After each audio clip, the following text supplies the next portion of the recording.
చెయ్యి పట్టుకుని ఒరే నీ పిక్క తిప్పేస్తానని ఆ తొడ దగ్గర ఇలా చెయ్యి పెట్టేటప్పటికి ఆ మెత్తటి అమ్మా అని ఇలా పెట్టేవాడు మొహం అనేటప్పటికి ఆ మొహం చూసి ఆ ఎరుపెక్కిపోయిన బుగ్గలు చూసి ఆ వస్తున్న పైన 2 పళ్ళు కింద 2 పళ్ళు ఆ పళ్ళు చూసి అమ్మకి జాలేసేసి ఈ మాట మళ్ళీ దగ్గరికి రా నీ పని చెప్తా అనేటప్పటికి అంతే కోపం వచ్చేసి ఇప్పుడు కొత్తగా నడవడం ఒకటి వచ్చింది.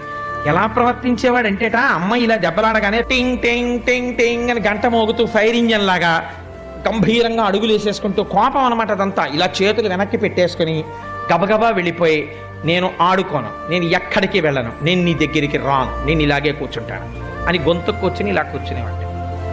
కూర్చుంటే ఎంతసేపు కూర్చుంటాడో చూస్తానని చెప్పి తన పని తను చేసుకుంటున్నట్టుగా ఇలా చూస్తుండేది.